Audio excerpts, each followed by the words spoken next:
Hey partner, I'm Barry, your pocket crew chief, the very first AI-powered mechanic for sim racing. Got a car that's a little loose or tight? Just tell me how it's handling, and I'll whip up instant setup recommendations just for you. Want me to get even more precise? Snap a picture of your setup, and I'll fine-tune it to perfection. And hey, I'm not just about giving orders. I'll explain why every adjustment matters, so you can really understand your ride. I'll even teach you the science behind the setup. Ever wonder why the track bar is so important? I've got the answer. With Pocket Crew Chief, I'll make you smarter, faster, and race ready. So what are we waiting for? Let's build to win.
Ladies and gentlemen, welcome in to Wednesday Night Truckin' here on Slingshot TV, the Slingshot Truck League, live from Daytona. We got a lot of action for you here coming up on a fresh new season. Sal Nicosia, happy to be back here with you alongside Sean Signor. Sean, glad you're here. Glad we're here. Kobe in the booth behind the keys. Feels like we're just running it back to last year. Everybody back right like we never left. Yeah, I'm on fill-in duty tonight, but tonight feels like it's a continuation of last season. Like you said, me and you back in the booth. We got a lot of the same drivers. It's going to be the same great action. Yeah, we're going to have a lot of fun here. As you said, a lot of similar drivers, a few new names. Couple, we'll get through it here, but this season schedule here, really exciting stuff. Daytona, Kansas, Daytona, again, the road course. Looks like we're going to do a dirt week at Knoxville, Dover Motor Speedway, Talladega, Darlington, Iowa, Michigan, Five Flags, and the season finale at Homestead. This league running from today all the way through July 1st. So lots of racing in store for these trucks. I mean, for me personally, these NASCAR trucks are my favorite cars, trucks vehicles on the service. As you know, speaking for party of one, these are a ton of fun, and we've got some really talented drivers that have decided to come back, and some new contenders behind the wheel to really test their luck here in the UND Podcast Truck Series. So lots to look forward to here as we get rolling for week 1. Yeah, some great races coming up, especially that non-championship race at Knoxville. It'll be really, really interesting to see which one of these oval racers can come out on top on the dirt track. But one thing tonight, we got stories of the race. The first one, new faces, off-season jitters. So the first race of the new season. There are some new guys in this league that maybe some of the fellas have never raced against before. So you're going to learn a lot about them tonight in the draft. That is for sure. Go hard early with a plate racing, Sal. At one point, do you want to pull the trigger and get to the front, or do you want to sit in the back and relax and get out of trouble for that first half of the race? What might be your strategy? Well, I'll tell you what, anytime a new season dawns and there's new competitors in a league, I always like to just kind of feel things out, maybe middle back of the pack, just to kind of understand what's happening. This is going to be a good race here, just choosing your times, when to slide yourself up. But it's one where you want to learn about those around you for the rest of the year and understand who it is that you're going to be going door to door with all year long. Exactly. This is more than just the one race here in Daytona like we just saw. It's a 12-week season. A lot of these guys, you're going to have to deal with them for 12 weeks. Never mind just tonight. Our third story of the race, avoid the big one. When it comes to plate races and super speedways, the big one, it is a necessity. You know that, Sal. No matter what race you're in, no matter what kind of cars, there's going to be a big wreck that you're going to have to be lucky enough to avoid if you want to get out on top tonight. Absolutely. It's always a matter of when, not if, especially here at Daytona. These big super speedway tracks, a lot of blocking, a lot of tight action, and things can go sideways literally in a hurry. So it'll be interesting to see how drivers choose to navigate their race here tonight, knowing that is a probable outcome.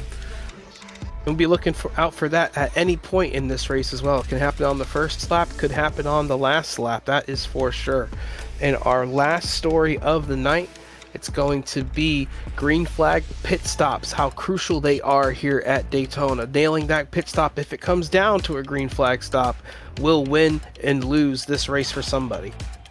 Yeah, absolutely. Those green flag stops can make or break the race. So, talking about the big one, an opportune caution can always come in and throw a strategy askew. So we'll keep our eyes peeled for all kinds of action as we go out throughout the night here.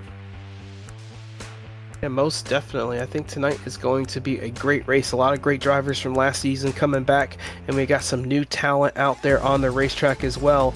It's going to make it quite competitive here at Daytona, especially at a track like this where anybody can come out on top.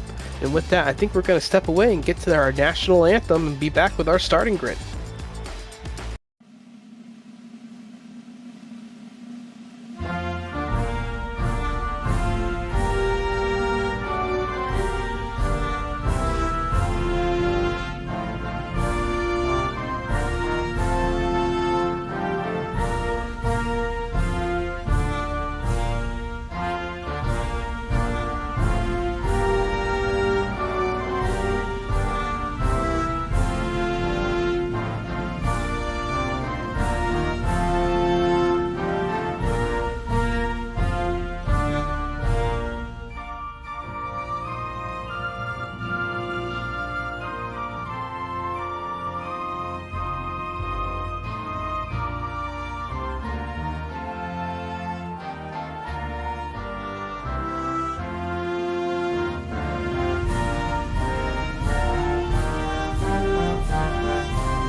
All right, ready to rock and roll here from Daytona. The grid is set. It is time to get cars on track.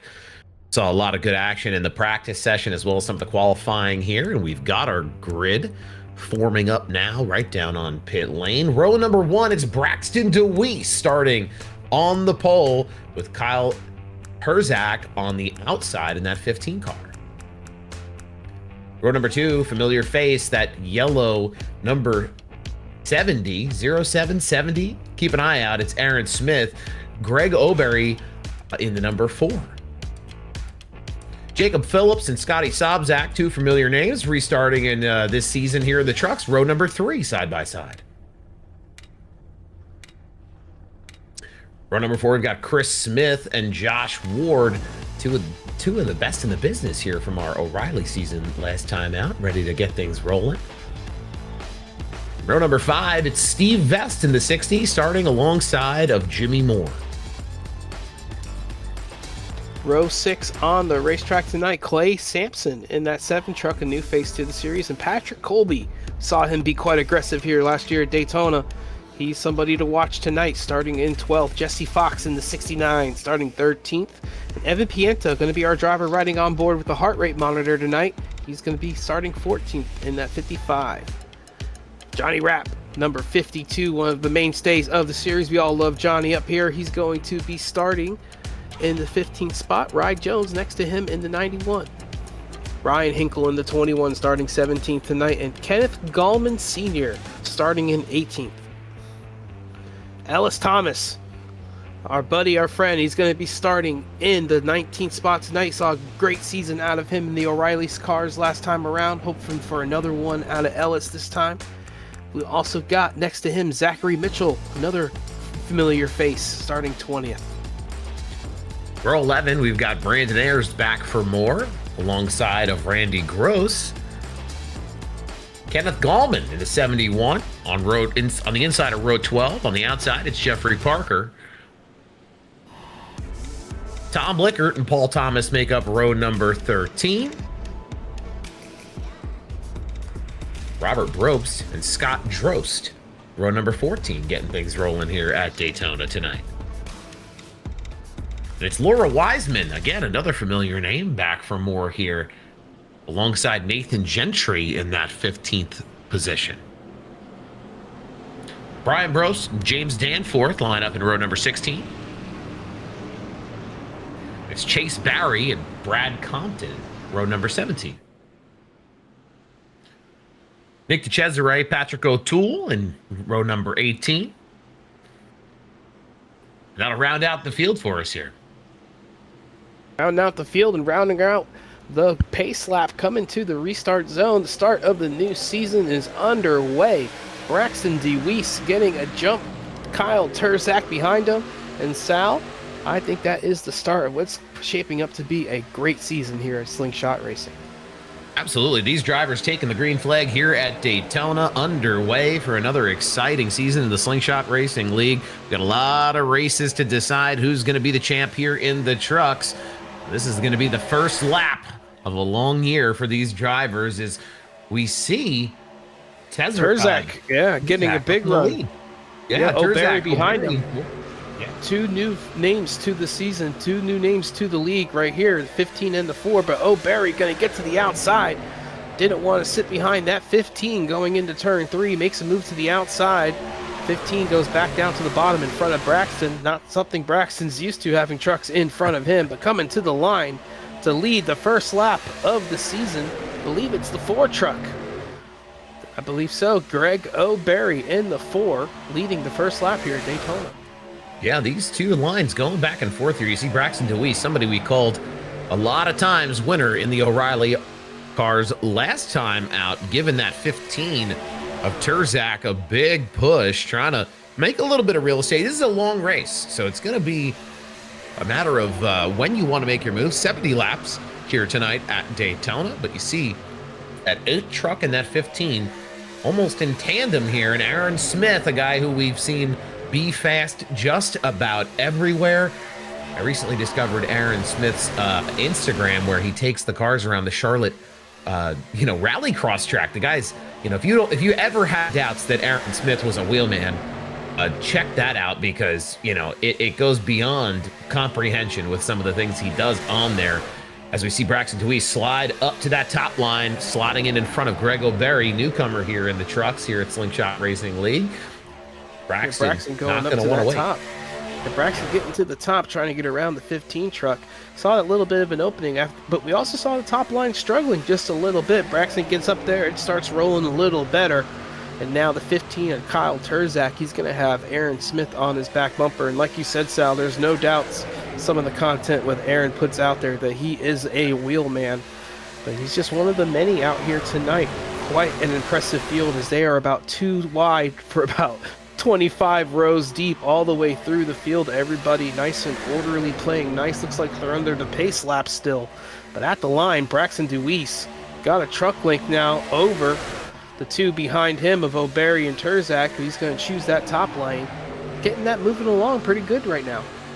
Yeah, not too bad. We see everybody minding their P's and Q's. It's really early in the race here to see anything but side-by-side racing, in my opinion. I mean, these guys just want to make sure they keep the body panel straight and the tires full of air here for as long as they can when it's time to go. As we have found at super speedways, is half the battle is taking care of your stuff and avoiding the big one we talked about earlier here as we got the broadcast rolling. But we're going to watch Braxton Deweese still leading on that top line. I think he's pretty happy in the situation he's in, as well as Terzak there on the bottom side. I mean, bottom dominant here tonight. We'll see what happens as the race continues on. Everybody just kind of spaced out here. Not any major pushes or anything really scary happening just yet, but it's still early here at Daytona. It is brewing, though. 70 laps is not that long of a race here at Daytona, especially when you have as many trucks that we got out there tonight, 30 trucks or so. So there is quite a lot of competition out there, as we see one truck up ahead right there. I believe that's Compton in the 6th, about ready to get lapped on the racetrack. He is 36th position, so we got 36 out there on the racetrack. It's a lot of trucks you got past if you're going to want to get to the front. So 70 laps is not a long way, but right now everybody seems to be playing nice as that bottom lane surges just a little bit. Kyle Terzak at the line is the leader, getting that push from Aaron Smith behind him, and then Justin Phillips sitting there in 3rd right behind them. So he's right on board with the lap truck here of Compton, getting Sampson in the 7, trying to stick to that high line. Should go pretty smooth here with everybody just running 2x2 below him. Not much 3 wide going on in the pack. Oh, that was a hot move. There. Yeah, Terzak trying to throw the block there as they're getting around the lap car. Thought that was, the words ready to come out of my mouth were, this is a great place for a lap car to stay up high. But that was wild. Kyle Terzak maybe try to get a little bit of an advantage, scare everybody out of their shoes just for a second there. Aggressive move as they're coming around here. Yeah, most definitely. Might have been a little bit of an accident there, though. Just seemed weird, but they both were able to recover and get out of it. Not much contact at all between him and Braxton, but that gave Braxton some momentum going down through 3 and 4, and he was able to take the lead last time around on the front stretch. You see that top line kind of falling back just a little bit right now as Terzak gets to the back bumper of Deweese. O'Berry leading that top line with Sobchak right behind him. Sobchak's quite a handy driver. He can probably do a pretty good job pushing. See how aggressive they are to try to get back up there to that front. Yeah, absolutely. I don't have any doubt that top line will surge forward here as we continue on.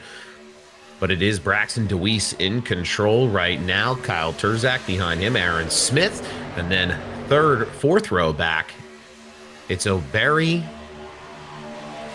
alongside Jacob Phillips running side by side. A lot of good racing here so far. Everything pretty clean and green as we've only just gotten underway. A lot of great looking cars out here, trucks out here tonight, here on Wednesdays. Getting things started as Aaron Smith's trying to get something started for himself. He pulls out of that bottom line up to the top. So does Terzak. They're going to get a big run here on the top line as Braxton Deweese is left on that bottom. Phillips going to fill the hole. Chris Smith filling in behind him. Looked like that top line's gonna get a run here now. Aaron Smith with a big push. Phillips wants to go on the bottom, pushing Deweese. Smith slips to the down bottom. the bottom. Yeah, what a big move by Aaron Smith to get alongside the 15 and get around Braxton, but then he made a really aggressive move to get to the bottom in front of Braxton, and that might be a good move though. Braxton's quite a good pusher. They're going to be side by side coming off a turn 2. 15 didn't seem like he got a lot of help right there. He's going to have to go back and stick with that 4 truck. And now they are side by side, pushing hard on the top, pushing hard on the bottom. And that was, well, it might be the first glimpse of some hard racing that we're going to see tonight, Sal. Yeah, a little bit of a shimmy and a shuffle there. Aaron Smith just trying to make something happen. Surely does, as he rearranges the order for a moment there, as he's going to jump back up to the high side. Terzak on the bottom with Deweese again. O'Berry now behind the 07 of Smith. You talked about Scotty Sobczak before. He's back there on the top line. Big hit, big bump draft there from Deweese up to the 15. Not always last time the most around. Yeah. Right, sorry, Sal, but right past the start-finish line, 07 got a little bit of a bad push from O'Berry behind him, really got him sideways. Scotty Sobczak had to get out of the gas, give him a good push now down the straightaway. Aaron Smith being quite aggressive here early on, trying to get to the front, maintain that position as he gets down to the bottom in front of Kyle Terzak. Might have looked more aggressive from that point of view than it really was. He had him clear. Aaron's going to get to the bottom and try to hold on to this lead. These guys are battling for that track position right now. Nobody's really content riding along in second and third spot. Yeah, only lap 10 here of 70 as we continue to see the 07. Aaron Smith out in front. He's made some aggressive moves to get himself there as we watch Braxton Deweese now float up to the high side. Zach going to want a little bit of a push. He doesn't want to give up his pushing partner there in the 8 car and the 8 truck. Aaron Smith stays to the bottom, gives them the top lane. He's going to get the big push right here from Jacob Phillips and Chris Smith behind him. Aaron could have really went to the top there and made matters worse, but he didn't. Smart move out of the 07.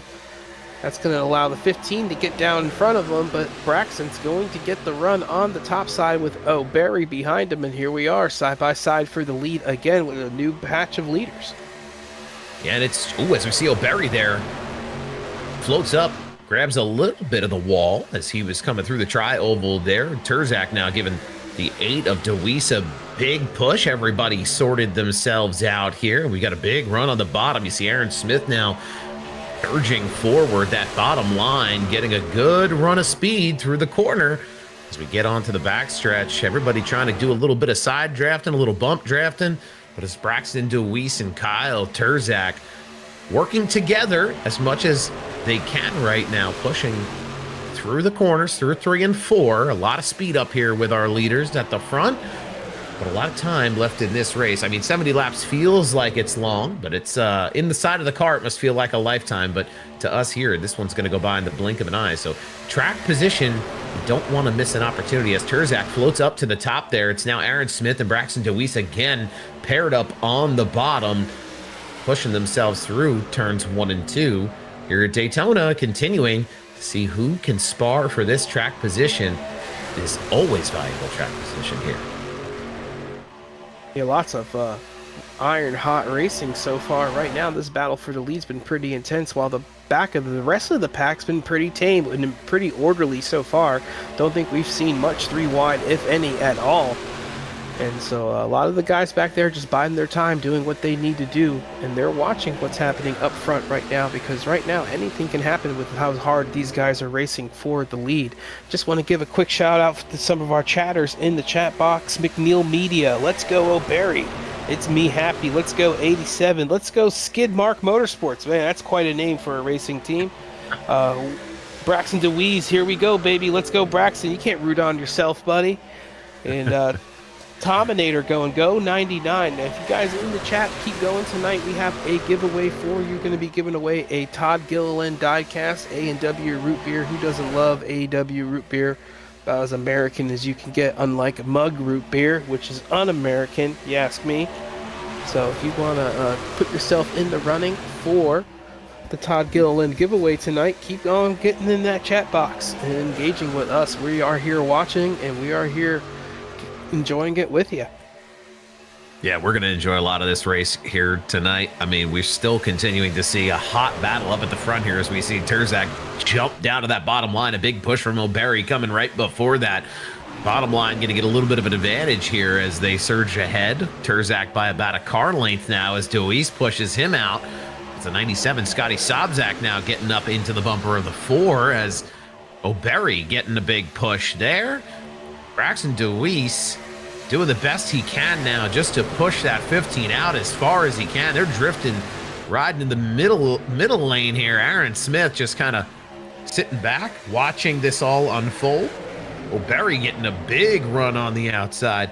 He and the 97 working well together right now. But it's all in the hands of the 15 as he jumps up to the high side to throw the block, goes way up the track, catches it. And he's going to end up locked up with the 4 of O'Berry. A little bit of slipping and sliding there. That gives Aaron Smith the opportunity to pull up to the bumper of the 8 of Braxton Deweese. Phillips now filling the gap there, almost side by side with O'Berry. Lots of movement too. These guys are moving around a lot. 100%. That bottom line's starting to surge, but you see a little bit of weeble bobbling as the aerodynamics of these trucks, you know, pulling these cars in and out of line. It looks like it should be really easy to hold these cars straight, but let me tell you, I mean, everybody who's raced at Daytona in these trucks, it can turn into a handful, especially after a couple of laps here as you're really fighting for the lead. Yeah, with how orderly it is too throughout the pack, we've had some guys moving up through it. We got Zachary Mitchell, Brandon Ayers, Randy Gross all up over 5 positions, and Brian Bropes up about 12 positions from where he started in that 11 truck. He's somebody that we saw last season, Sal, really put out a good show here at these bigger super speedways like Daytona and Talladega. He led a lot of laps in those races. He might be a little bit of a sleeper pick tonight if he can ever get to the front. Whole lot of trucks still in front of him though. And but they are all being pretty orderly, not much contact going on in the back of the pack at all. I think they're all just watching this race up front for the lead. And that's where the action is right now, is Braxton Deweese able to hold that spot over Aaron Smith, but that 15 not giving up without a fight. Yeah, Terzak there thinking about slipping in behind Aaron Smith, thought better of it as Phillips started to fill the gap. We'll go door to door with Phillips now as Smith and Deweese out. The two of them on their own running single file. Phillips and Terzak side by side, as is with the rest of the field behind them right now. A lot of fast trucks out here. Going to be interesting to see how long everybody wants to wait to get things going. Something may be happening with Kyle Terzak right now, losing a ton of momentum on this top line. Drivers choosing to jump down to the bottom, but he's losing quite a few spots here as we've seen Phillips and Chris Smith now adding to that long line on the bottom of the 60 truck of Steve Vest. Also on that bottom line with Evan Pienta, they're dropping like a rock up here on this top line, just not working anymore. O'Berry trying to be as patient as he can to work with that 15 truck, but I'm sure everybody wants to get themselves in a position where they feel like they're competitive here, and that bottom line just absolutely dominating right there, that last 2 or 3 corners. Oh, it's starting to stack up on the top line behind him. I believe the 4 truck of O'Berry might be running a little bit hot, and he had to back off the back bumper of the 15 for a couple laps, and you are right. That bottom line has really surged ahead. And now you have Jacob Phillips, Chris Smith, and Steve Vest. Shout out Steve Vest running in the top 5. If you see Terzak and O'Berry, nobody behind them. They're going to be struggling to get back up to the front, especially if that 4 truck is having troubles underneath the hood with some of that temperatures he's dealing with. And that top line really suffered right there. We were talking about Brian Bros moving up. He probably lost about 3 or 4 spots right there, just in that top line losing its momentum. But it won't be long until they are back up here to the front. And now that we're 20 laps into this stint, Sal, that pit stop might be looming in the back of their heads. Yeah, everyone's starting to think about where they are in terms of their strategy, trying to come down and get themselves some fresh fuel here, what they want to do for their pit stop. Smart for that 4 car of O'Berry just to manage his race. You know, if you have it's hot under the hood, backing it up, getting yourself a little bit of turn. You can't win if the truck's blown up in the garage. Yeah, absolutely. And you see them now starting to surge back a little bit on the top line, working a little bit better together as maybe that issue is starting to calm itself down as he's looking to give Terzak a push, almost an off-center push there. But they're going to work together to try to get some track position here before the first round of green flag pit stops starts to really materialize. But Deweese running away with this up front right now, still within the grasp of the rest of the field on this bottom line. But I'm interested to see exactly how these guys want to manage this before that pit stop. Yeah, the Ford truck has been given the push is pretty good, except for in the tri-oval. A couple times in that tri-oval as he makes the move topside now to the top around the 15. He's going to make contact below him, and there he goes, sideways, up into the wall in front of Jimmy Moore. Kyle Terzak. Going to be a big accident here at Daytona. The rest of the field's going to slide in, and there's our first big one of the night. I'm counting about a dozen trucks caught up in that one, and it started all the way in turns 3 and 4. My goodness gracious me. What a move. It started. Yeah, I'm counting Jeffrey Parker with some damage, Jesse Fox, Brandon Ayers with some damage, Nathan Gentry, James Danforth, Paul Thomas, Ellis Thomas involved in that, Laura Wiseman. So you see it right here. The Ford truck's going to bounce to the top side of the 15. That's going to get the 15 just maybe arrow loose right there. He's going to bounce into the truck below him. I can't see who that is. I believe that's Colby in the 87. Got Colby out of shape, and he's going to make more contact with the 15 and send him up into the wall and into Jimmy Moore. That other truck right there, I can't see who that is, and I believe it's the 34 truck taking a big lick to the outside wall as well. And you see the rest of the field just sliding into it right there. And you see one truck not very happy with the 15 right there, showing his displeasure.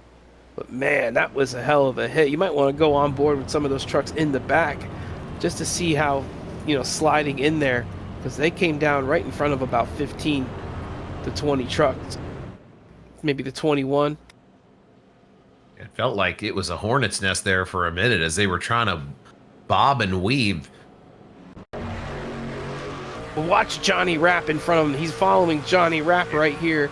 And the contact's happening all the way up in front of him. He can't see it. He can't see what's going on right here at this part of the racetrack.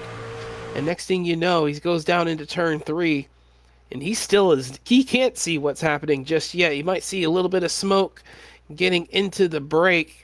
Johnny Rapp right there in front of him. He's going to see some trucks sideways, and they all just start sliding into it. But watch Johnny right here.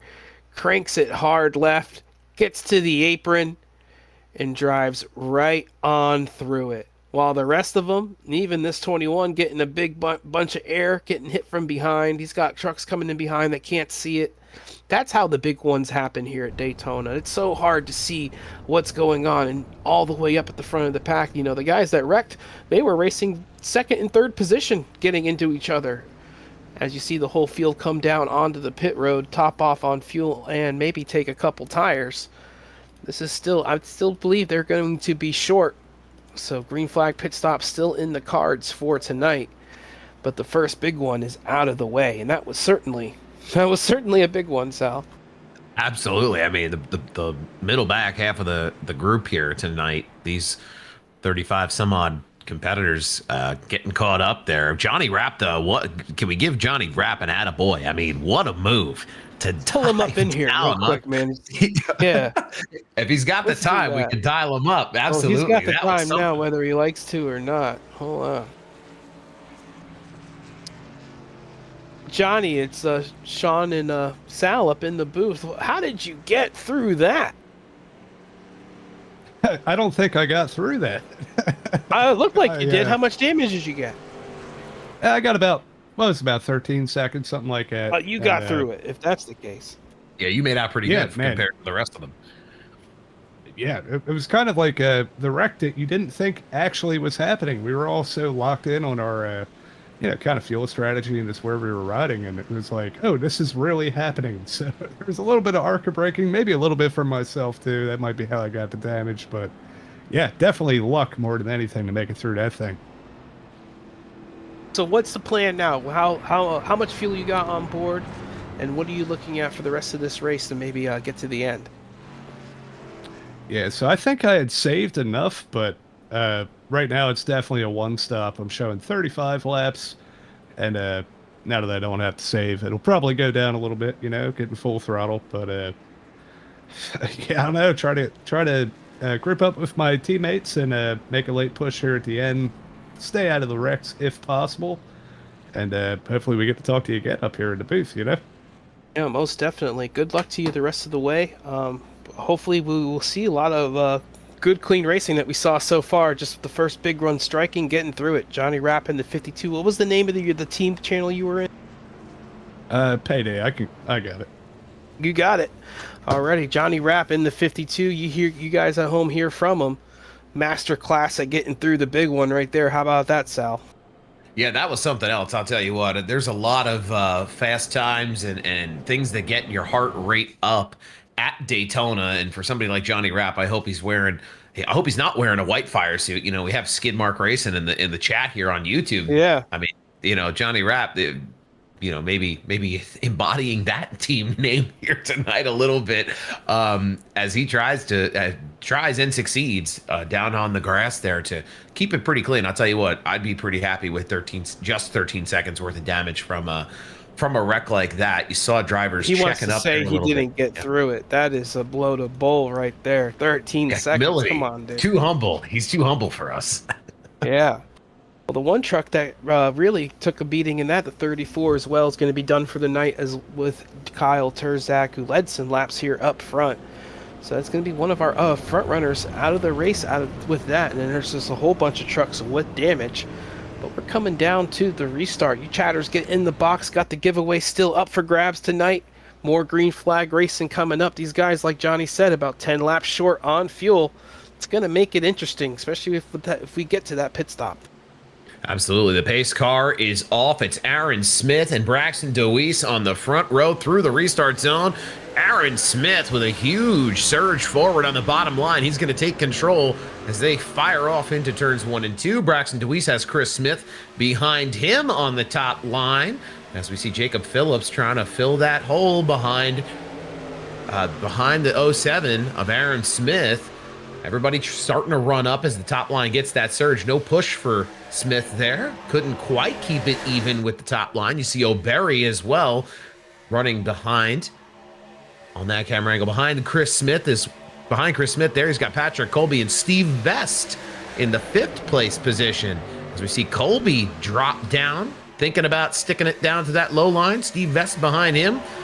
All that happening in front of Aaron Smith. Braxton Deweese sliding down in front of Colby to take the lead of this race. Everybody's starting to get themselves comfortable here, and don't look now, but it's the 91 of Rye Jones and the 5 of Robert Brobst coming into the equation here.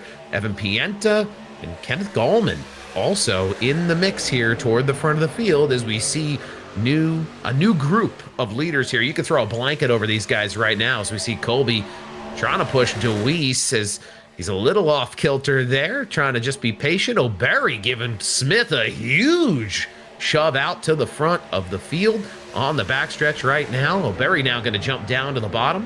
Everybody trading places as O'Berry gets a huge run to the front, just about a nose ahead of that 28 truck on the inside.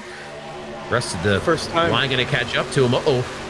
Looked like Deweese was getting ready to jump, make it almost 3 wide there. Chooses wisely to push the 4 of O'Berry. Not the fastest option, but the one that's going to keep everybody's body panels on here. O'Berry now in the middle, trying to control this bottom line. We'll see what Deweese wants to do as Rod Jones jumps down in front of the 4, as well as the 71 of Kenneth Gallman now jumping down. It's a new reshaped front group here, I feel like, every 2 corners. That bottom line really not working out at the moment. You see Aaron Smith, he's fallen all the way outside the top 10. Just did not get the momentum on that restart, and that has stuck with the top just about until now as Rye Jones and Kenneth Gallman Jr. get into the front of the pack. And that's the first time we've seen that 4 truck on the bottom as well. But Chris Smith getting the push from Robert Brobst behind him. Going to get some momentum and give it to Rye Jones, who comes up and makes the block. That opens the door for the 71 below him, Skid Mark Racing. Might be coming home up front tonight, trying to get to the front for the first time. here comes Kenneth Gallman Jr. in the 71, Junior in the 71, Senior in the 70. He's doing it on his own. I'm not sure where the older Kenneth Gallman is, but he's not up front right now. It's Greg O'Berry moving up to the top in front of Rye Jones. Ford truck's been quite impressive tonight. He's been a pusher. He's been aggressive so far at this point in the race, trying to get himself to the front. It's looking a lot like it did before the first caution. Yeah, that was definitely an aggressive move there by the 4 of O'Berry to jump up to that high line. You see Gallman down there on the bottom now getting pushed by Deweese. A little bit of a stack up there as Colby got tight on them up to the back of the 8 truck. We'll see how this continues to work out. Rye Jones now giving the 4 a big push out and away. That top line, O'Berry, Jones, Smith, Probst. So that's a lot of fast trucks, and as goes by on the bottom, same way. Gallman and Deweese, Patrick Colby, Steve Vest in the 60, hanging around doing his thing, and Aaron Smith behind him. We see Ellis Thomas come into the picture now, door to door almost there with the 07 of Aaron Smith, as well as the 56 of Jacob Phillips. And the 44, can't leave the 44 out of the equation here. That's Patrick O'Toole. As we see the front group here continue to shift around, everybody just trying to find a home, as there's some aggressive racing happening here, Sean, up at the front. Yeah, we saw it right there. Ellis, we saw it with the crash, how many trucks were involved in that, but a lot of those trucks that slid into the wreck, they were able to get all their damage fixed, and Ellis was one of them. He was in that wreck and got his damage fixed, and here he is 10 minutes later, running almost up inside the top 10. But one thing I'm watching up front right now with this Ford truck is he is keeping that middle lane open going into the corners, and I expect Rye Jones to maybe take advantage of that coming up here pretty soon. We've seen it out of Rye Jones. He's a great driver. He can be aggressive in the pack, and with the Ford truck moving up that high, I believe that is a move waiting to happen almost, with leaving that middle lane open for Rye Jones and Chris Smith behind him. But right now, everybody playing nice up front, but like you said, Sal, the tension is starting to build. Absolutely. You see a similar move from Gallman there, kind of rising up from the bottom. It could also be an opportunity for Braxton Deweese to squeak in and try to pressure him on that bottom side. But I agree with you, Sean. I think the better opportunity is for Rye Jones. You see him start to look. He shows him his nose. Yeah, he almost wanted to go for that. He's letting O'Berry know right there, hey, man, you want to keep rising up like that, I'm going to come take it on the inside. So, shot across the bow for O'Berry, I feel like, just trying to let him know. Let's keep it in line. Let's make it all work here. It's only lap 31 of 70. There's a long race to go, but I'm ready to make that move and aggressively get some track position if I need to. As you see Gallman float up there for just a second. Deweese thinking better of it, burping that throttle perhaps. Here comes Rye. He's going to make the move right there. Yep, there it is. Actually gets to the bottom in front of the 71, and now he is the one side by side with Greg O'Berry in the 4. And that kind of boils down to new faces. Greg O'Berry, a new face to the league, maybe not knowing how the driver behind him, Rye Jones, not knowing his tendency and not knowing if he's willing to make that move. I would certainly know Rye's wanted to make a move to get himself to the front, and here he is again, back up to the front of the pack, leading over that 71 of Kenneth Gallman Jr. Pretty impressive run out of the 71 tonight. He is up 21 spots from where he started. A lot of wiggling on that top line. And one of the few to get through that wreck, but that Ford truck got pretty loose right there coming off of turn 4 up there up top with Chris Smith on his bumper. Yeah, a lot of wiggling going on there for a moment. Just Chris Smith trying to give him the best push that he can. You see Steve Vest there getting a little bit on that got on the yellow line. Yeah, that was close. That can take a lot of speed out of the truck right there. Phillips, good job for him to check up, not cause anything substantial there, as we see Braxton Deweese and Patrick Colby jump to the top here. They're going to make a challenge for this lead. They're gonna get a great run. Deweese up here in the 8 with Colby behind him. That's Jones and Gallman behind them. O'Berry starting to fill in behind the 87. Vest now moving in to the top 6. Got Phillips pushing him. And that 8 truck is getting out in front of this pack, has control. You see him jumping down to that bottom line. Patrick Colby wants to do the same. Not quite clear enough to get it done. He's going to need a big shove from O'Berry here to try to get some of that position back. It's the 87 door-to-door with Rod Jones, but it's Braxton DeWeese now, the new leader here at Daytona. You're on board right now with O'Berry. It's a great view. Trying to check what's going on here with the big run on the top. Checking in that view behind Patrick Colby. They're getting out to the lead here, Sean. Oh yeah, he goes on that back bumper glued and gave him a great push all the way down the straightaway. Remember, Colby was one of those trucks that was involved in the start of that crash not long ago. Got away from it pretty unscathed, and here he is up front racing for the lead as we are approaching halfway here at Daytona. So Colby already with a little bit of luck on his side getting through that last wreck, but you know it is in the back of his mind, and maybe the usually super aggressive Colby might want to take a little bit of a chill pill tonight because he's looking pretty smooth and steady right now compared to how he might usually be racing at some of these plate races. Absolutely, things looking good for him where he's sitting right now. A truck length ahead on the high line now, getting pushed by O'Berry into the lead. I'll tell you what, we've had a lot of back and forth up here at the front. DeWeese now fighting back with Rod Jones pushing him. Gallman now on the bottom with Steve Vest behind him. We see the 5 truck of Robert Probst. Jacob Phillips in contact right there with O'Toole. He tried to move up in front of Patrick O'Toole. A little bit of contact coming off of turn 4. That could have been big. O'Toole got out of the gas, cut Phillips a little bit of a break and let him in line. But man, that could have been really big. Yeah, that was a hot move by Phillips there, trying to fill a hole that wasn't quite truck-sized. But O'Toole, like you said, Sean, it's a game of inches, and sometimes a little bit of patience goes a long way here, keeping your stuff straight as we watch the field come back down the backstretch here. O'Berry giving that 87 of Patrick Colby just a great shove on that top line. Colby going to be in control here as they go through turns 3 and 4. DeWeese still on that bottom, paired up with Rod Jones, likes what he has there, enough to kind of keep it rolling. You see O'Berry now looking to the outside of the 87, trying to get himself in line, and everybody just continuing on, minding their manners for the most part, as we're going to get into some more intense racing here toward the end. You see everybody starting to tighten up. The heart rate's high. We are past halfway, so now it's the numbers start counting down instead of going up, as we are approaching 30 laps to go here and a couple circuits more around. But Patrick Colby, on the outside, doing a great job getting that push from behind nice and smooth. That 4 truck's been a great pusher throughout the race tonight. Right now, he's showing his worth right now, really keeping that Patrick Colby machine up front. And it's not easy to stay in front of Braxton DeWeese at any racetrack, that is for sure. Another lap car getting lapped right here. I believe that's Randy Gross coming out with after getting some damage fixed, trying to make some laps. Field's nice and orderly here at the moment, so it should go pretty smooth.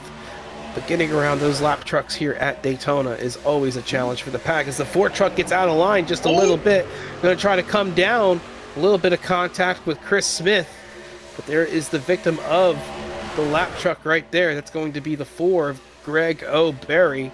Just got out of line and got in a weird spot there, Sal, and Chris Smith was able to take advantage, put his nose into that gap, and put himself right on the back bumper of Patrick Colby in second spot.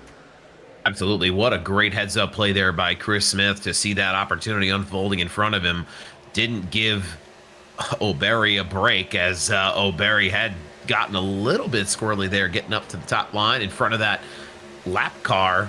Just not quite maybe what he had envisioned, and that gives Robert Probst the chance in that 5 truck to be a part of this 3-car run on this top line. You see 3 wide now, Vest, Phillips, and O'Berry. That's a lot of concentration happening here as we have 3 wide racing 2 rows back with a lot of cars looking to get to the front. You see the aerodynamics of these trucks. Sometimes they feel like bricks, but sometimes they really do a great job of pulling each other forward, as we see Phillips now starting to close that gap as Chris Smith goes to the lead. It's Colby and Probst, Phillips and Ellis Thomas now on the top line. As we see the 5 giving a big push. Chris Smith getting a big push from Braxton DeWeese. Rod Jones still in the mix with Gallman behind him. 3 wide racing. It's Vest, Thomas, and O'Berry. a few rows back from the lead, but it's Chris Smith right now in control of this race, and I think he likes where he is with all that clean air in front of him. I think DeWeese is pretty happy, so is Rye Jones. Those three cars feeling pretty good about where they're headed into the backstretch here. DeWeese gonna make a big power move, got the run up to the outside. He's gonna need a little bit of help here, all the way up to the wall as he's getting ready to enter turns 3 and 4. He's got Patrick Colby. My goodness me, just when you think you know what's gonna happen here, these drivers ready to make that aggressive move and flip the script. Yeah, we were just talking about how Braxton might want to sit behind that 28, knowing Chris is a pretty good driver in front of him. And as soon as we said that, makes the big move to get around Chris Smith as another lap truck enters the picture. It's going to push Randy Gross to the back. And Mulberry in the 4 was put in a pretty bad spot and lost a lot of track position, but now he is working his way back up to the pack, was able to get in line on the top side. So he's on the recovery trail. As you see, though, Patrick Colby getting to that back bumper of Braxton DeWeese. Braxton pretty content with riding along in this top line. But here comes Colby to the bottom. I knew it was coming with that bottom being open. Robert Brobst tried to follow him through there, but Chris Smith going to fill that hole. Get to the back bumper of Colby coming off of turn 4. But that momentum still going to be riding up top with Braxton, as he's going to be the leader at the start-finish line. Yeah, Braxton out where he's comfortable being at the front, but Robert Brobst, if he can get an opportunity to take the lead here, I'm sure he'll do it as they dive down to the bottom. He and Jacob Phillips taking advantage of this opportunity to fill that gap. Ellis Thomas getting a good run up there to the rear of the 8 truck, and it's O'Berry, who we just finished talking about, losing some track position.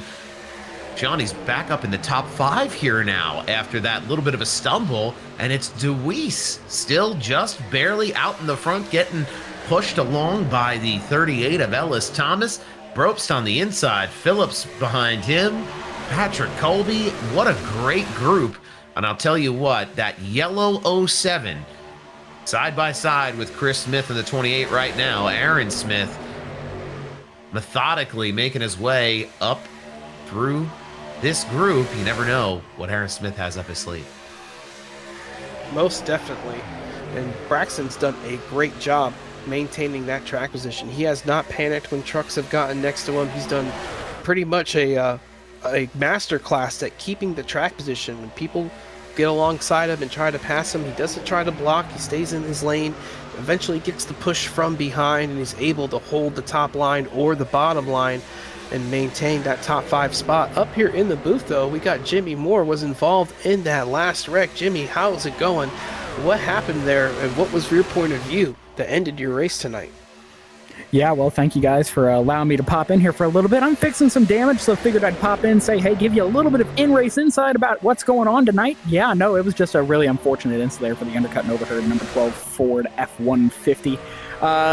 Kyle got split 3 wide there because he made us check up for the last time, so me and my teammate Greg decided we were just going to go around him, and then he tried to go into a hole that wasn't there. And that's just, kind of the way it goes sometimes. Shamed that it took us out. I think me and Perzak were the only ones that got taken out, but, what are you going to do? We'll be back next week stronger, but, I just wanted to give you a little bit of insight with how these trucks are racing tonight, man. It is tough to make up ground. There's so much drag on these things. You feel like you're crawling around the racetrack, and it's really a track position race tonight, which is not, if we had any people that watched Monday, it's about the opposite of Monday. Monday was drivers going all out every single lap. This is a little bit smarter form of plate racing. You got to time your runs right. It takes longer to build them. It takes longer to capitalize on them. But if you can do it right, like we've seen Braxton DeWeese and Greg O'Berry do up there, man, Aaron Smith too, Jacob Phillips, they've been up there all night. They're going to be able to capitalize. Most definitely, and with that extra drag that they have, it means that draft is just a little bit stronger in this pack necessarily. Maybe not towards the back of the pack, but in the pack, those runs have been pretty strong. And we've seen lines fall back and then recover and get to the front, as Ellis Thomas in the 38 trying to get to the front of the pack, getting the push from O'Berry behind him. Come on, Ellis, let's get a couple laps led in that 38 machine, riding with some new colors. He had the red tops before, now he's with the blue tops. looking pretty good out there on track as he is the leader at the line. And Jimmy, you've done a lot recently with your new podcast sponsoring the series. Give us some insight into that. We'll let you plug that in for a little. Hey, appreciate the shout out. Yeah, we're sponsoring here. We're sponsoring Mondays. We're sponsoring Thursdays. That's 3 nights on Slingshot TV that Undercut and Overheard is taking part of. We are very big on trying to prove that motorsports doesn't need to be this clique that it seems to have. We're trying to open it up to everybody. We're trying to prove that no matter who you are, where you come from, what you believe, what your orientation may be, that motorsports can be a welcoming place for you. I know my co-host, Meegs, she had a very hard time getting into motorsports because she was treated differently as a woman. So we're just trying to be a welcoming space to get people in here. And sim racing is such a good avenue to do that as well, because it's something you can do from your own home. We're actually going to be starting a series next week where we're going to be interviewing people that race in the series that we sponsor. So for the broadcast, you guys will have a little pre-race interview with someone so that the people at home can get to know a few more of these drivers. I think the first one we've got on our list is Laura Wiseman. We're going to sit down and interview her, talk about how she got into sim racing, racing as a whole, and just add another layer for you guys so that we can get to know some of these people better, because it's really, in a series like this where we've got such, a high skill gap and we see a lot of the same people get interviewed, it'd be nice to open that up a little bit. I agree, especially with somebody like Laura, who probably has an interesting background and is here week in and week out running all these races, finishes all these races, gets some good runs under her belt, does a really good job week in and week out. And you're right, she might be a little underheard in this series that we're interviewing Braxton 10 times a season, But happy to have you up in here. Any more insights for the pack? Who do you think is somebody up front that we gotta keep an eye out? Maybe taking home the checkered play. Man, I know it's going to sound crazy for me to plug him because he's my teammate, but Greg O'Berry I've been racing with this guy for years now, and he's just so consistent and fast. We saw him in our preseason race up there leading laps, showing that he belongs up here. And I know he's a good, smart plate racer, so I think if he can time the runs right and hold off Aaron and Braxton, he's going to be one to keep your eyes on. We've been keeping an eye on him all night. He has been up front, impressive, and he lost some track position not too long ago, but here he is. He fought his way back up to the front, got Aaron Smith behind him. On the bottom, though, it is still Ellis Thomas. And Jimmy, you can hang out in here as long as you want, but as they come across the line, 22 laps to go, we heard it from Johnny Rapsal. They might be a little short on fuel, or they're most definitely short on fuel. When does that pit stop start becoming something you have to think about? Because if it was me, I'd be thinking about that right about now. Yeah, I think you're thinking about it right about now as well. You see Aaron Smith there dive down to the bottom line. If I'm in this row here on the bottom, I want to make sure I'm clear to get my way to pit road all in one fell swoop. It's going to be tough for these drivers on the top line to make their way. But you see Smith jumping down there behind Phillips. We've got Brobst and Deweese and Ellis Thomas still out front of this one. It's O'Berry and Colby side by side. Chris Smith pushing O'Berry. And like you said, I mean, O'Berry been so impressive tonight. Newcomer to this league, running here at Daytona. I mean, he's your teammate, but he's doing all the things that you're saying he does well, really well. Able to hang in there, collect track position, even when he lost a few spots. And I expect to see him up here battling for the win late in this race. But it's definitely time to start to think about off the back burner onto the front burner here for pit stops and fuel, as we know they're going to have to come down at least one more time. Yeah, you mentioned. Yeah, you mentioned him, being up front all day. I think the problem that you have is we have here at Slingshot, we've developed such a core group of guys. And when you have someone new like Greg come in, you don't have that trust built, you don't have that rapport. So I think a lot of people tonight are just, can I work with this guy? Can he push? Can he take a push? So I think we're going to see that as the race goes on, we've started to see people more likely to work with him. And I think that's going to continue to develop as the race goes on. It's just about building trust. And so many of these guys have been here for season after season and race with each other all the time. And they know who they can and can't trust, know who their friends are, know who their enemies are. It's just about building that rapport. And I think that's what he's doing tonight. And that's what's going to be his biggest hurdle from taking the checkered flag. And it doesn't help him anything that his one teammate sitting in pit road with damage with the bad luck, you know what I mean? Like, the one guy that does trust him and is willing to work with him no matter what isn't out there to help him, so he's kind of have to, fly by night and work with whoever, is willing to work with him. And it does make it harder, but he's certainly done a great job maintaining track position kind of on a little bit of the back burner now as more trucks. You see them starting to migrate to that bottom. We got one big bottom lane forming. That's a little bit of a tell that green flag pit stop, it's coming up. Yeah, you see O'Berry there jumping down behind Chris Smith. Chris Smith making that move about a lap before he did, trying to get down to that bottom. Drost now on the bottom. Everybody thinking, when is it time? I feel like Ellis Thomas right now kind of in control of this green flag cycle for this group. I feel like they're all going to chase him down. Groups want to come together, get back in that draft after your pit stop. But it's going to be that 38, that blue Tops car, just absolutely flying out here at the front of the field. DeWeese behind him. Everybody staying patient. This single file bottom line right now is, as we see Drost and Brobst get together for just a second there. A little bit of a slip and a slide off of turn number 4. But that group up front, the top 5, 6, 7 here just working to stay patient. They need fuel. They know it's going to come down to pit stops, executing on pit road. We've seen pit road mistakes cost drivers races here in Slingshot. This is a fresh season, a fresh start, and hopefully everybody can execute well as we see DeWeese and Amos still working together. DeWeese pushing him out. Contact in the back. Caution is out. Big wreck going down the backstretch. That is the caution Ellis Thomas needed, but it's going to come at a price. I believe that's Patrick O'Toole that went upside down the backstretch. Ryan Hinkle involved again. He's 2 for 2 for tonight. Evan Pienta and that Hot Wheels 55 also involved as well. Going to have to get it up on the replay. But man, it looked like he went for a ride, Sal. Yeah, absolutely. I mean, that 44 truck, I only caught it as it was on its roof. As we'll get this replay, you see everybody kind of stacked up there, coming on that top lane. There. One caught in the middle. That's Brandon Ayers. Brandon Ayers, yeah. Yeah, and just getting that 44, just hitting him in just the right spot to get him off all 4 onto the roof. I mean, you'd think that car's undrivable after a flip like this, but he was able to pace his way back around on the apron. I mean, my goodness. Talk about an opportune caution, though, for these leaders.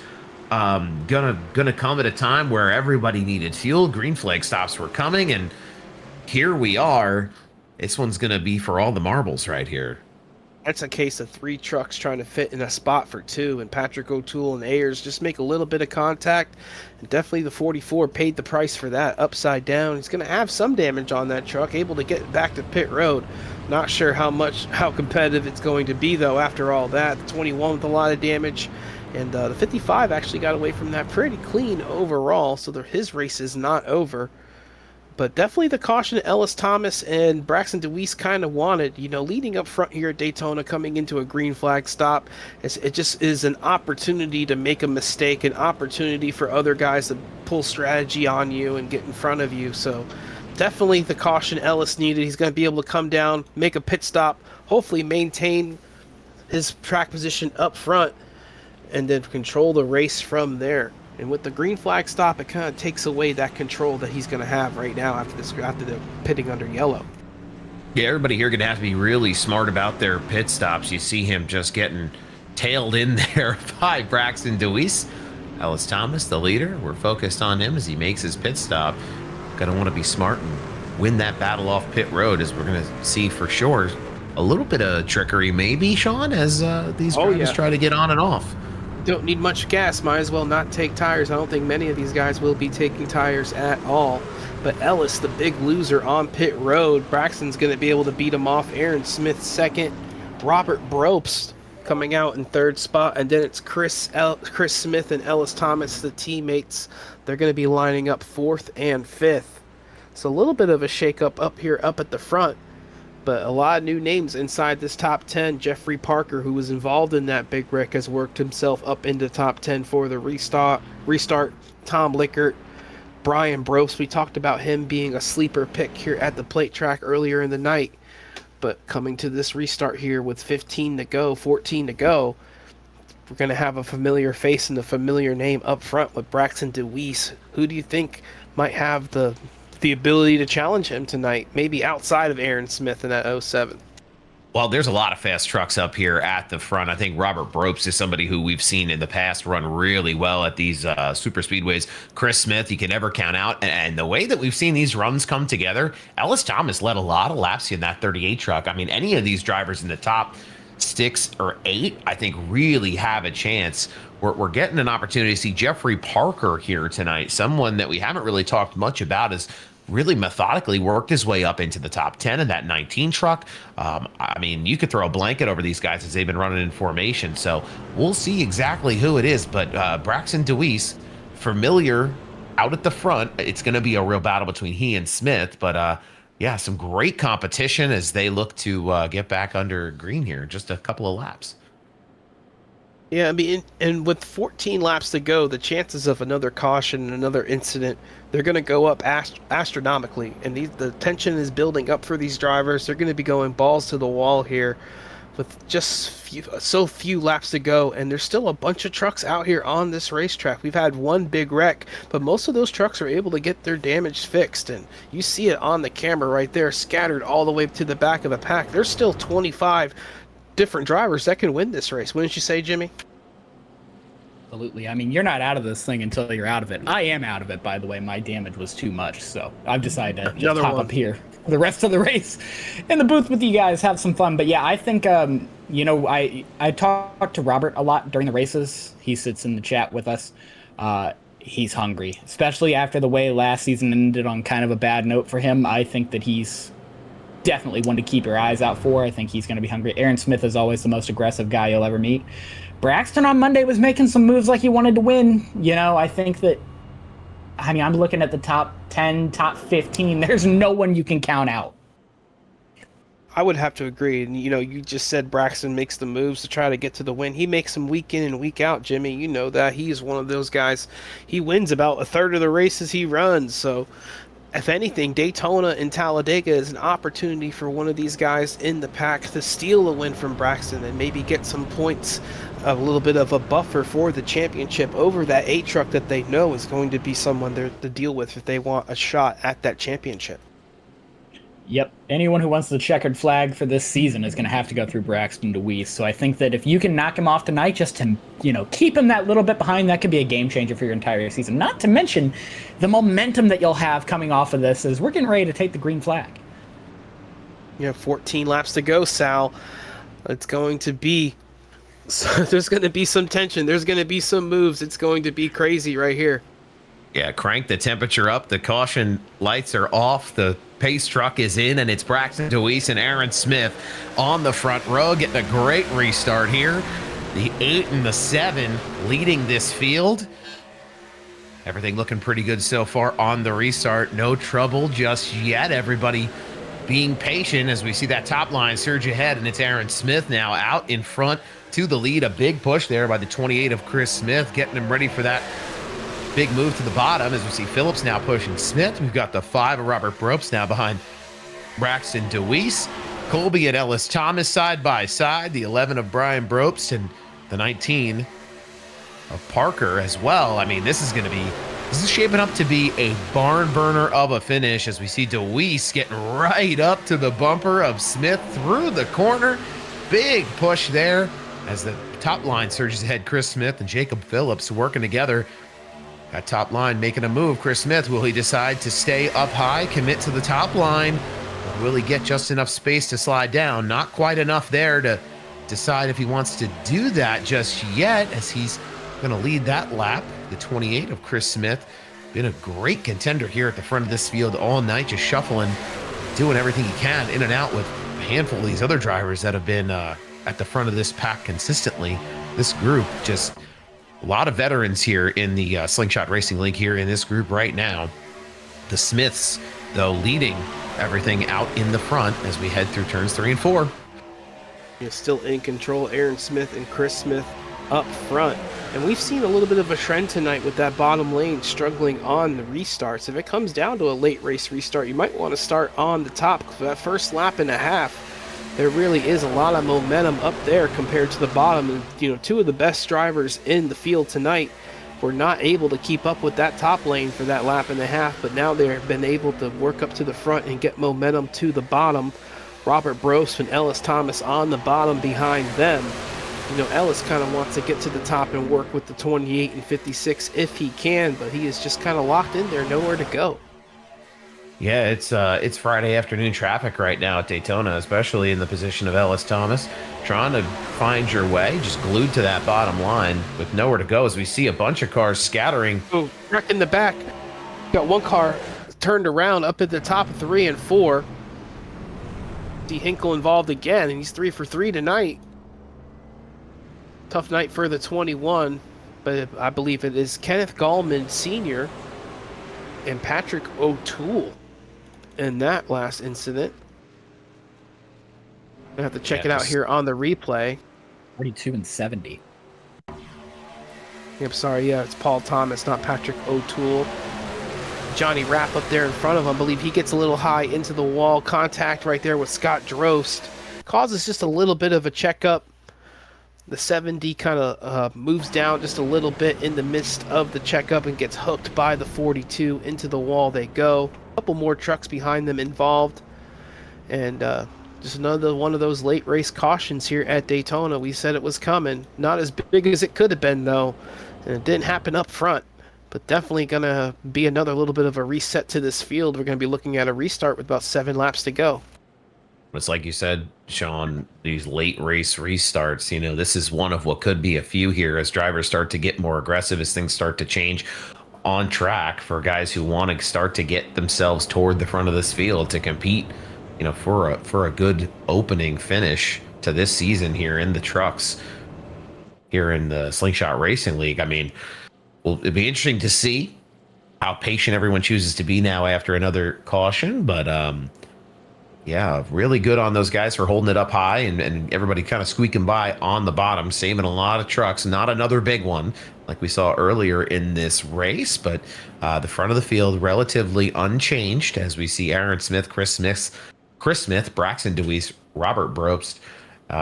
We see Phillips, Thomas, Colby, Parker, Brobst, and Lickert now making his way up into inside of the top 10 here, into the top 10 here in the running order. I don't know. There's a lot of good competitors here. Once they go back side by side, it's we talk about who's your favorite, who do you think is going to come across, to get that first win of this year. But I mean, out of these top 10, it really could be anybody. That's the beauty of these super speedways. Most definitely, and we were just talking about how the top line seems to be the better line to be in on the restart. So you're going to have Chris Smith and Robert Brost restarting 2nd and 4th up top. Can Aaron Smith and Braxton DeWeese, 2 of the better drivers in the field, are they able to do what they did last time and keep that momentum up on the bottom that has been struggling on these first couple laps after a restart? It's going to be a crucial moment for them if they want to come out on top tonight. And we talked about it before. We have that giveaway to do tonight. What do you think, Sal? I think now we got a late race caution. This might be the best opportunity to get that over with.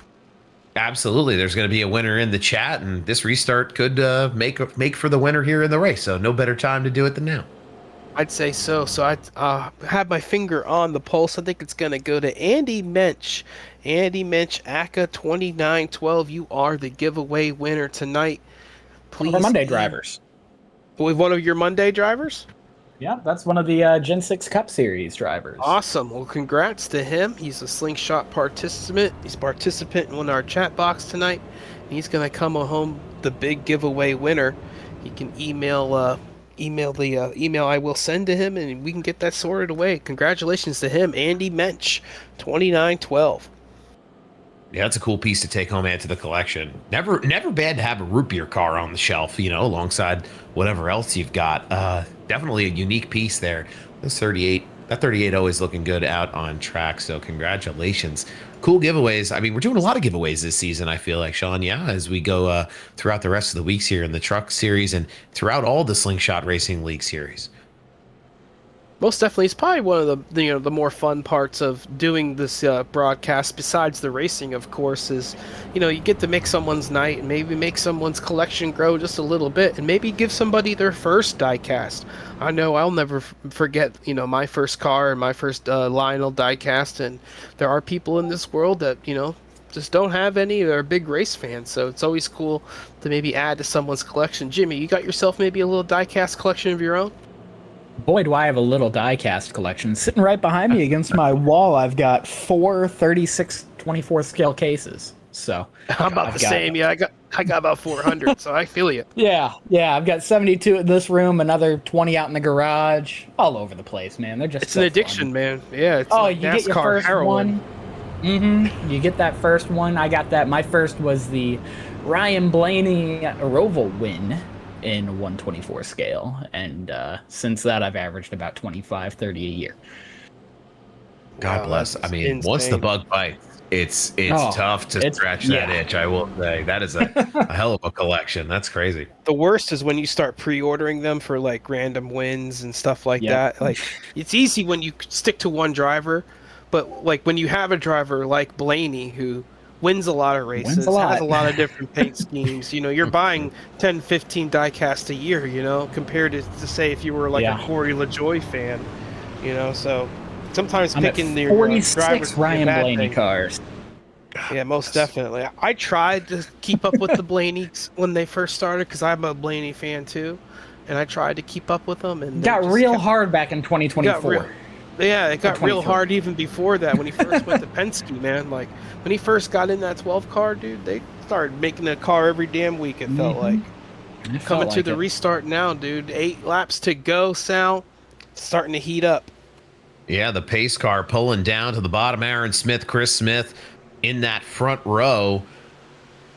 Back through the restart zone. Green flag is out. We see a little bit of a stack up here on that top line, but Aaron Smith making it look like a stack up with that great jump he got. Braxton DeWeese able to follow him through, but that top line going to surge ahead here as they get through turns 1 and 2. Wait for that to happen. Chris Smith, Robert Brobst, Ellis Thomas, that 19 of Jeff Parker now as well, all running nose to tail. Got a great run coming back onto the backstretch, but it's Aaron Smith just trying to keep it even now as Chris Smith getting that big push from the 5 of Robert Brobst. Just be interesting to see what Chris decides to do here. He's going to stay committed to that top line for the time being. The 5 giving him a good push, comfortable with that pusher partner. So we see Ellis Thomas trying to stay in tow with them. Now DeWeese and Smith fighting back on the inside line. The 07 now just about a nose ahead of the rest of the field coming across the start-finish line. I mean, these laps are clicking away. 6 to go now. A dead heat, a drag race through turns 1 and 2. As 3 it's gonna wide, take 5 a rows lot of back. teamwork. Yeah, you see Rye Jones, the 11, another Brobst, and that's O'Berry back there now on the bottom line. Johnny Rapp behind him, 3 wide. I mean, that's tight racing. Keep an eye on it as we continue to push forward. A little bit of a stack up there on the bottom. 71. That 3 wide scenario getting tighter and tighter. A little bit of trading paint as they continue on. Rye Jones going to try to not get sucked back into that action on his own as we have some action at the front. Oh, there's a spinner. Trucks around. Oh no, O'Berry into the inside wall hard. Not what Jimmy wanted to see his teammate eat that inside wall. It's 2 for 2 for your team tonight. Also involved is Josh Ward, one of the drivers green. up front week in and week out. Oh wow, we're staying green on the racetrack. It's even worse for them, especially for Josh. Josh got away unscathed, no damage, but that 4 truck hit that wall pretty hard. So that's 3 going to wide be the again. end of his night tonight. 3 wide again up front, Sal. Here comes Getting Ellis pretty Thomas antsy on that up top here. line. Yeah, Ellis everybody's made a move. It's tight there as Parker tries to fill the hole. Thomas couldn't quite squeak in behind, but wrecking even again here in the back of the field. Pienta, oh my goodness, Vest, a handful of drivers getting involved in that one. Oh man, what a moment as we get it up on the replay, Sean. It kind of started up front with that contact between Ellis and Parker and the ripple effect through the back of the field. Rye Jones had his check up. Steve Vest behind him had a check up, and Vest got tapped from behind by Drost down into the car, literally, of Brian Brobst. You see Pienta sliding behind him, the 71. Kenneth Gallman, Tom Licker involved, and Johnny Rapp, you saw him there on the bottom, misses another one. Luck has been on that 52 truck side. Hasn't been up front like we expected out of him, as we usually see him up front week in and week out. Been towards the back of the pack for most of the night, Johnny Rapp. but he missed another one right there. That was pretty much just a late race wreck right there, Sal. Just one of those deals where everybody's fighting for the same track position. You're coming back to 5 to go. Contact is going to be made, and the ripple effect of that contact being made up front just caused that little bit of a checkup in the back, and around they went. Yeah, it's always the accordion kind of crashes we see here late in the going at Daytona. What it is gonna give us is a heck of a restart here with just a handful of laps left to kick off our season. I mean, you talk about heart rate, you talk about nerves, you talk about all of it. It's now or never for these truck drivers as they kick this one off. I mean, Chris Smith sitting in the hot seat up there at the front, Robert Brooks, Aaron Smith, Braxton DeWeese, Jeff Parker slipping and sliding his way up to the front. We mentioned him a few laps ago at one of the caution breaks, just able to make some inroads and get some track position back here as everybody starts to make their way under caution. But one of the few new faces up front as well for Jeffrey Parker, not a new driver to this series. I actually saw him racing in the Friday night leagues that we did for a couple of weeks here on Slingshot, and he ran up front week in and week out, didn't cause many incidents, was quite impressive in that 19 truck. And again here tonight against stiffer competition, running up front, might not be feeling too hot after that little bit of a contact that caused the big crash right there, but that was just more of a racing late at Daytona deal. Not much he could have done, but with coming back around to what could be a green-white checkered. Jimmy, what is your usual strategy for these green-white checkers if you're somebody like Aaron Smith and Braxton DeWeese in the pushing positions? Are you one to push all the way to the end, or are you one to pop out, come into the checker, and try to win the race? Well, I've got a lot less wins than Aaron or Braxton, so I'm sure they're going to say the exact opposite of what I'm going to say, which is push like heck until you get off of turn 4. But I know I was talking to Aaron Monday for the Gen 6 League, and he told me that he doesn't care. He doesn't care at all. He wants to be leading. So he's going to do whatever it takes. He's going to shove it in the middle 3 wide if he has to. He's going to do whatever it takes to get out front. And we actually talked during practice today. We spent a lot of time running. The top is not the place to be once you hit the backstretch on a restart. That top lane needs a lot more cars to make work, and if you get enough cars stacked on the bottom, they're just going to freight train by and then race for themselves.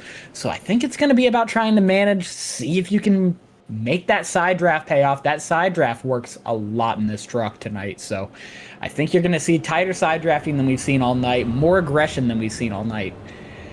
I still think it's going to be Aaron Smith. All that to say, it's going to be Aaron Smith. Not a bad pick right there. Yeah. Well, definitely you mentioned it right there. That top line has, could be struggling here on this final restart with 2 laps to go. But with Braxton being up there, it wouldn't surprise me if, they were able to at least get going these first 2 rows, because Braxton's not going to go down easy. And he knows he's going to have to push that 5 car for all it's worth if he wants any shot at sniffing that race lead coming to the white flag. Yeah, absolutely. It's going to be an aggressive restart here as we see it start to form up. You've got Probst on the outside, Chris Smith on the inside, Braxton DeWeese lining up behind that 5, Aaron Smith lining up behind Chris Smith. It's going to be a sight to behold here. It's going to be interesting to see just how aggressive these drivers decide to get. 3 laps to go here from Daytona.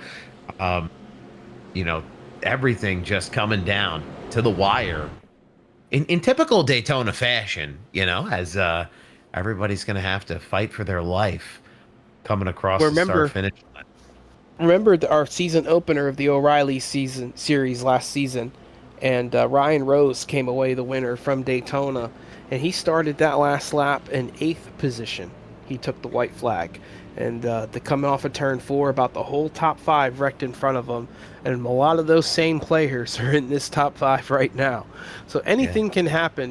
We're talking about the heavyweight battle that's shaping up between Chris Smith, Braxton DeWeese, Aaron Smith, Robert Probst, all these guys that are up front week in and week out in all these slingshot events. But it could be anybody behind them, because that they're just as hungry to get to that front and win a race here tonight. Absolutely. I'll tell you what, I think anybody in the top 6, top 7 here could win we're going to keep our eyes peeled. I like what I see at that 38 tonight, the 16, the 8, the 19. Everybody in this group.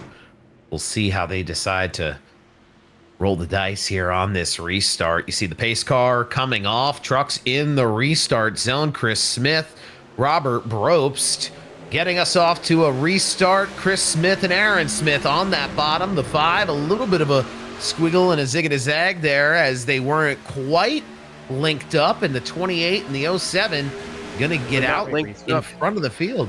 Yeah, good restart for Chris Smith, but they're not linked up behind Aaron Smith. That's going to allow Robert Brobst to fill that hole behind him. But here comes Aaron trying to make a move now for the lead. You said it, Jimmy. He wants to be out front. He's trying to take it. Does Robert get to the back of Chris to fight back? Oh, more contact sliding down the back. That's a big one. That's a big wreck right there. Ellis Thomas, Scotty Sobchak. Caution is back out. We're going to have a green, white, checkered extended finish here. But that was just another one of those late race Daytona deals. Yeah, a little bit too much pushing and shoving here as we saw the 97. That's the one that gets a little bit sideways is Ellis Thomas, I think, was taking a little bit of a push there from whoever was behind him.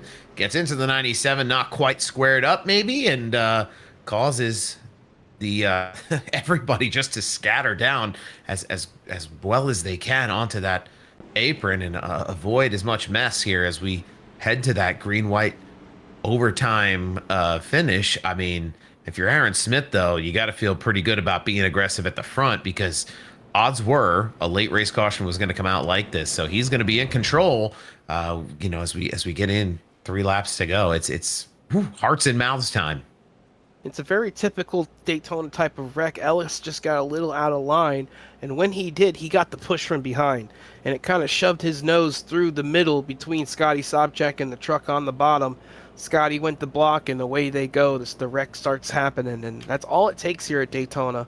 Ellis just getting a little out of line there on the backstretch, and just that slightest contact turns into a big mess, and we're going to have to re-rack him. But the big winner right there, Aaron Smith, restarted that last restart in third, able to make the move on Chris Smith, and the momentum was on the bottom, but that caution came out and he was saved by Vivell, and that's going to keep Aaron Smith up front and in control.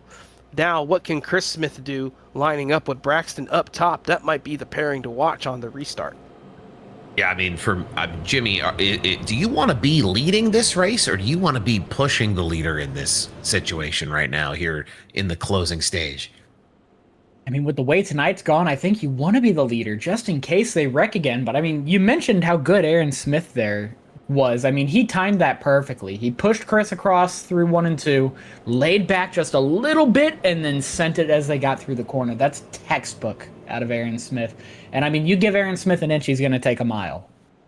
Most definitely. And it might not have worked if that caution didn't come out right at that moment, because they were coming back on that bottom line. Robert Brobst was to the back bumper of Chris Smith, giving him that push, and who knows how it would have turned out coming through turns 3 and 4.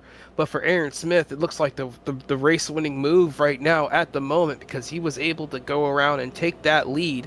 And if he is coming home a winner tonight after the next green-white checkered, he's going to look back on that move that won the race for him. Yeah, absolutely. That will be the race-winning move here tonight if he does get back to the checker, but we've still got a little bit more action before we decide who's gonna kick off the season here in the trucks for Slingshot Racing.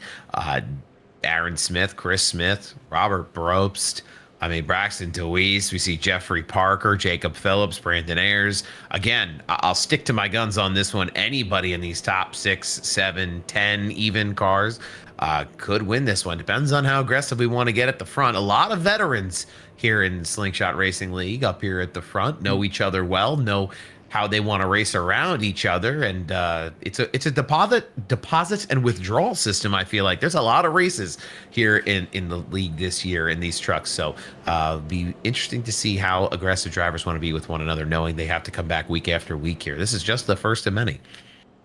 Most definitely. And we have some trucks that are on the comeback trail. Brandon Ayers had a bunch of damage with that wreck with, I believe, Patrick O'Toole about 25 laps ago. He's up here in the 7th position, restarting on the bottom. anything can happen, especially after we saw last season with Ryan Rose coming across the white flag in 8th and taking home the win. So Brandon Ayers in a good spot.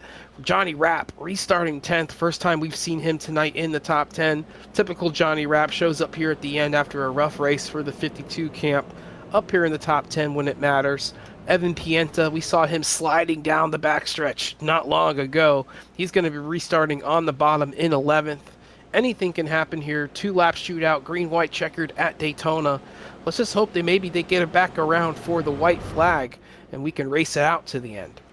Yeah, going to be a lot of big moves, I feel like, as they get rolling here in just a minute or so. Johnny Rapp, counting his lucky stars here tonight, avoided 2 big ones as in that 52 truck, just able to work his way methodically. It's just one of those Daytona deals, just able to stay in it, minimize your damage, and be in a position to do something at the end of the race. Yeah, absolutely. He's one of those guys.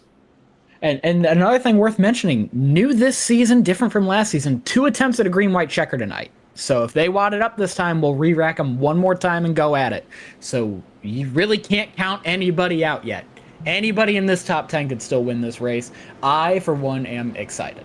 I think this is one of the few action-packed restarts. And this is one of the few types of races, too, with these league and the quality of the races that we're going to be using those green-white checkers. Daytona and Talladega might be the 2 weeks per year for the whole season that they're going to come into play. Because these races, they usually end green. They go green towards the end. They're clean races. But with, the type of racing that we're dealing with tonight, the green-white checkers are going to play a factor. But, I'm pretty optimistic. I think we're just going to get the one and done right here, boys. Fingers crossed. Right. We'll see what happens. We'll see what happens as the yellow lights are off on the pace car. They're just moseying their way on down through the beginning of the tri-oval. Picked the top line.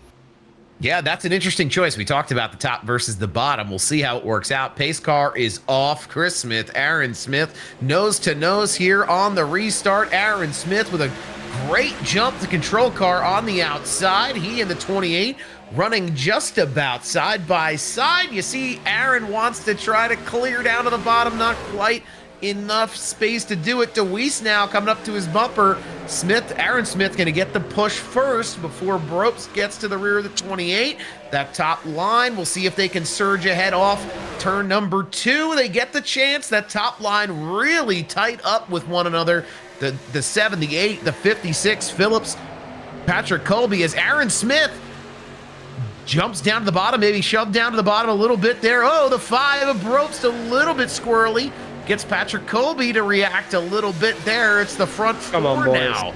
It's Aaron Smith on the bottom, Braxton DeWeese on the top. Chris Smith pushing the 07. Jacob Phillips back in the equation here. In this, we got a race, boys. White flag's out.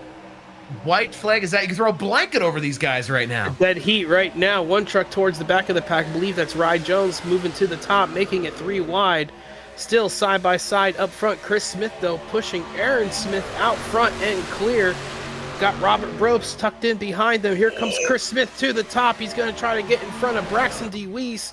Take the momentum. It is going to be clear going down into turn 3. Chris Smith to the front on the final lap. Braxton DeWeese, though, doesn't give him the push. He goes around the top.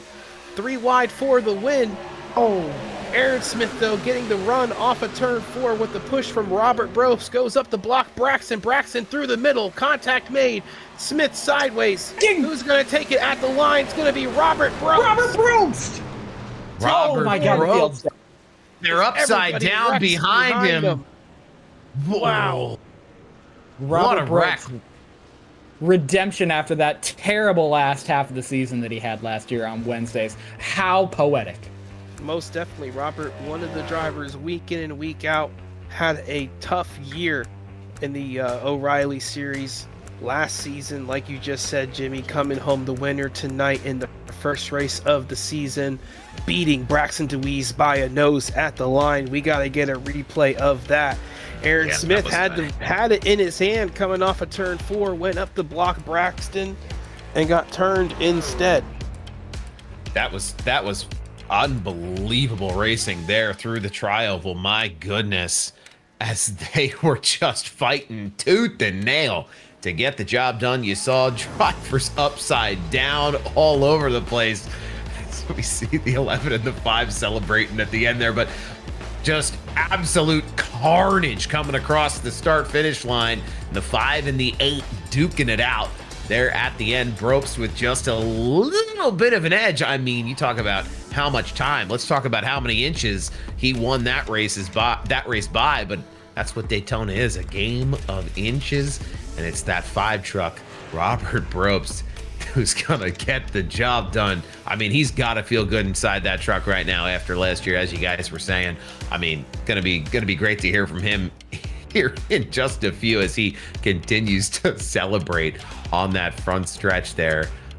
What a way to start the season. Remember our joke last season, Sal? He was fat and slow. Not tonight. 'Cause that's what he described himself as, fat and slow. But tonight, he's skinny and he's a winner. He's looking good out in front. Yeah, and Braxton DeWeese putting his nose up through the middle, trying to make something happen, coming to the line. Just a small clip on Aaron Smith sends him around and costs them both the win, frankly. And it's just, racing hard at the end of Daytona. We see it time and time again. Braxton able to come home second. Aaron Smith able to basically come home upside down on his roof in 6th. But Johnny Rapp stealing that last podium spot tonight. We were talking about him before the caution, maybe before the restart. One of those guys that shows up late in the race, and here he is, comes across 3rd. Your top 10 finishers tonight: Robert Bropst, Braxton DeWeese, 1st and 2nd, Johnny Rapp. Rounding out the podium finishers: Patrick Colby, really good plate racer, coming home in 4th, Brandon Ayers 5th, Aaron Smith 6th, Jacob Phillips 7th. Just about all those guys caught up in that last lap melee coming across the line. Greg O'Berry, they're hitting that inside wall, not getting the caution there with just a couple laps to go, comes back to finish 8th. Rye Jones 9th. Evan Pienta rounds out your top 10. Yeah, and 11th there it's Brad Compton, and 12th is James Danforth. 13th we've got Zach Mitchell. 14th it's Brian Brobst. 15th Kenneth Gallman. We've got 16th place it's Scotty Sobzak. Kenneth Gallman again. They're Kenneth Gallman Senior in 17th in that 71 truck. Jesse Fox in 18th. Jeff Parker in 19th, and Laura Wiseman rounding out the top 20. 21st, Ryan Hinkle. Tough night for the 21 truck, but he brings it home on the lead lap in 21st position. Ellis Thomas, another tough night, leading a lot of laps, comes home 22nd. His teammate Chris Smith, not sure what happened to him on the last lap, really dropped out of that pack, was in the top 5 coming off of turn 4, comes home 23rd. Tom Lickert 24th, Patrick O'Toole 25th, Josh Ward, a tough night to start the season for him, in 26th. Chase Berry 27th, didn't see much of him tonight at all up front. Nick DeCesare 28th. Steve Vest, tough pill to swallow after running in the top 10 all night long. He's going to finish 29th tonight. Scott Drost 30th. 31st is going to be the one. Oh, sorry, I was just going to finish it up. 31st is going to be the one of Nathan Gentry, Randy Gross, Paul Thomas 33rd, Jimmy Moore up here in the booth, not where he wanted to finish the race tonight. No. Clay Sampson 35th, and Kyle Terzak led some laps up front, gonna come home 35th tonight after being involved in that first wreck tonight. You see it on the side there, most laps led. The pole winner Braxton DeWeese finishes 2nd. Man, that was quite a race for sure. Yeah, heck of a barn burner there at the end when we got that green-white checkered. I mean, just you can't hope, as a fan sitting at home, you can't hope for a more exciting race than I feel like what we got here to wrap this one up. Be interesting to hear from the drivers and everything that they have to unpack here as we continue on. This is the first race of the season. It can't overstate that enough. It's going to mean a lot as these drivers try to carry momentum forward into the next weeks leading here through the beginning of July. So a lot to talk about here and a lot to unpack with these truck drivers. It's what a great finish, from up here in the booth. And speaking of wrapping things up, number 3rd place finisher tonight, Johnny Rapp. You got a copy?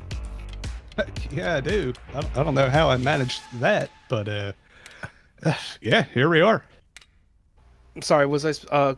So your third place finish tonight. You know, tell us how you got it done. Necessarily was involved in a couple of crashes. You had some damage there on the front of the truck coming to the final restart. Just run us through that green-white checkered and how you were able to come back from all your near misses, basically. Man, so I mean, you know, y'all talked to me earlier. I was kind of just moseying along. Tried a couple times to make a push to get up to, near the front, mainly before we thought we were going to pit. We were going to pit at like lap 55, 56.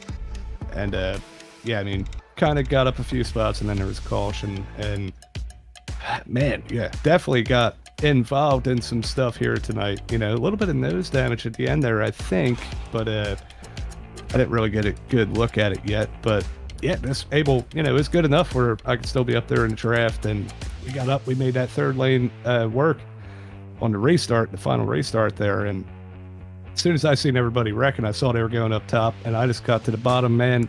I took out Colby and probably about a dozen other cars. I mean, they might have wrecked anyway, but definitely feeling a little bad for that. But I mean, hey, it's the end of the race. I got to go for it, I would expect them to do the same. And yeah, man, huge congrats to Robert and Braxton for coming home on the podium there. I think we were the only three that didn't wreck. Yeah, I'd say so, and even more so, you about had your chance to wreck about 3 or 4 times tonight. You got away by just the skin of your teeth. We were joking that you said you got involved in that one and only had 13 seconds of damage, so I'd say you got away pretty lucky tonight. Third place finish to start the season. Tell us how much that means to you and the momentum moving forward with such a high caliber of drivers here in this series week in and week out. Do you think this is a great starting spot for you to maybe challenge somebody like Braxton DeWeese for that championship? Oh, it absolutely is. I mean, if you go back and look at, most of my results from the past seasons, normally the first race, if I'm not in the top 3, I'm like 30th, right? So, I mean, coming home in the top 3 definitely gives me a good chance, and don't have to use my drop week the first week of the season. So definitely, puts kind of the ball in my court to just be consistent and maybe not do so many wild strategies throughout the season. Try to just be there, top 5, top 6 is pretty good instead of just, throwing everything at the wall to try to get a win. Yeah, I'd say so. Well, podium finish to start the season off. Any love or shout outs you'd like to give to celebrate? Well, first and foremost, all you guys up here in the Slingshot TV booth, we appreciate you guys coming out here broadcasting these shows. Incredible job that you guys do. All the work behind the scenes by Ellis Thomas and everybody else that helps us out here. Same thing goes for the Slingshot Racing League. We had one of our admins win tonight, Robert Probst. It might be his first Slingshot feature win. So that's pretty exciting. I'm happy for him. Braxton DeWeese, coming home in P2 there. I mean, just an absolute legend here. And I mean, I know it was looking like it was going to be Aaron, which is also, he's another legend here. But yeah, I mean, hey, still a good finish from Braxton. Hate to see it for Aaron, but he still brought home a top 10, I think. And yeah, everybody shows up, everybody at home watching. I hope whoever won that diecast car tonight, the Todd Gilliland car, you enjoy it. Put it in the collection. We appreciate that from Slingshot TV. And my dad's out there watching, so shout out Dad too. Congratulations, Johnny. Great finish tonight. Great comeback for you. I'm going to send it over with Sal. He's going to be with our second place finisher, Braxton DeWeese, tonight.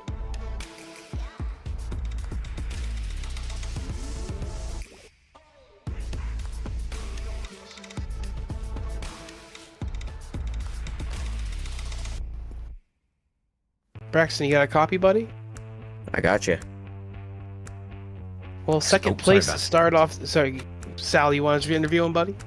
Absolutely. Sorry, I didn't realize I hit a button. I zigged when I should have zagged. Braxton DeWeese, though, hitting all the zigs and zags right here tonight at Daytona. Up in the front here for a lot of this race, just able to just manage yourself really well in that pack at the front. Coming home P2. A contender. We talked about you a lot here tonight from our perspective. What did it look like there as that race came to a close for you in that A truck here tonight?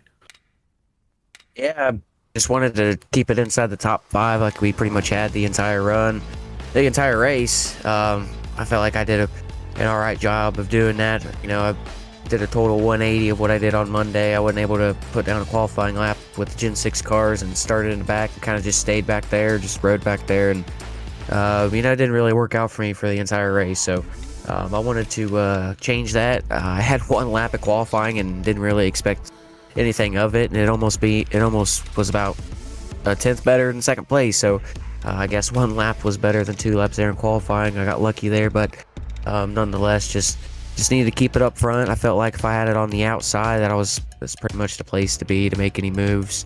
You know, I made that move on the little straightaway there before the tri-oval, and it was really tight there. You know, I can nitpick it and say I wanted to be a little bit lower, so I couldn't have got into air in there. But if I would have been a little bit lower, you know, I had the chance of Dorr and Robert. So, you know, we were all really close there. I wanted to keep the 0X for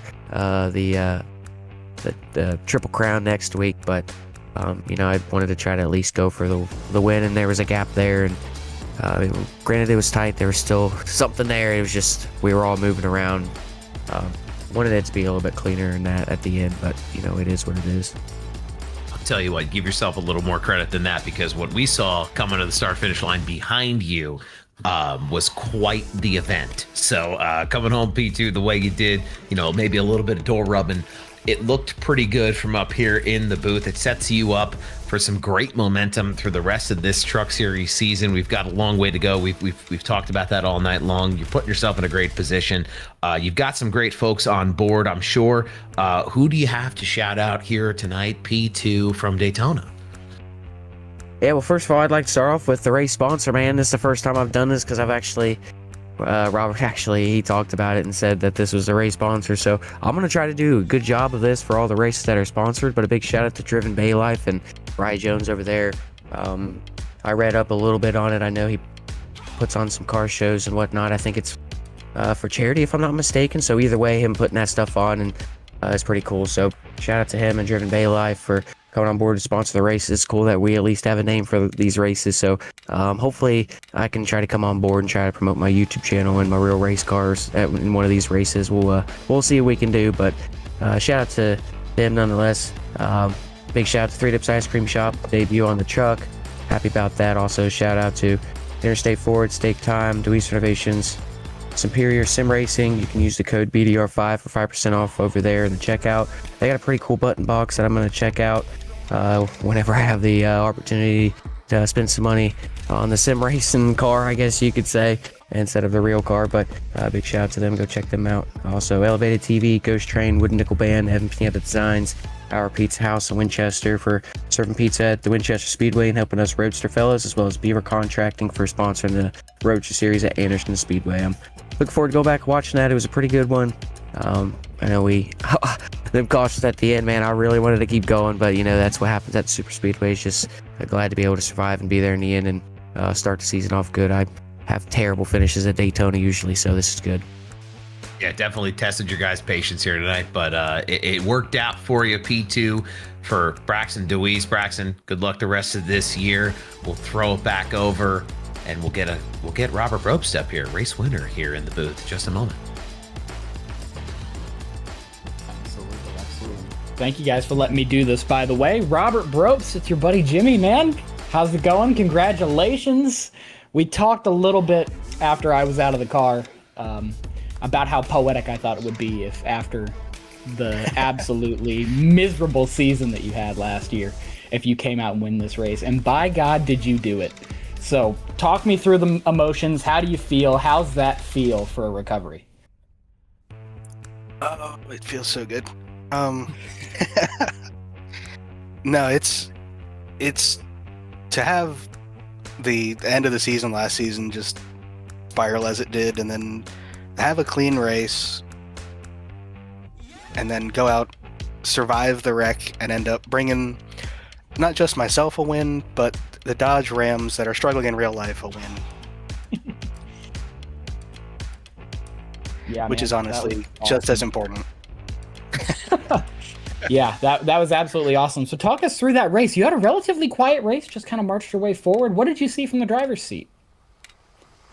I mean, I saw just a lot of people biding their time for most of the race. Every now and again, it got a little racy randomly, but we could have had a lot more 3-wide action. But people in the lanes were having trouble maintaining their lanes proper, and it gave everybody a lack of space and confidence to shoot at 3 and make things more interesting and get a little more passing going on, as we'd all like to see on these kind of tracks, you know?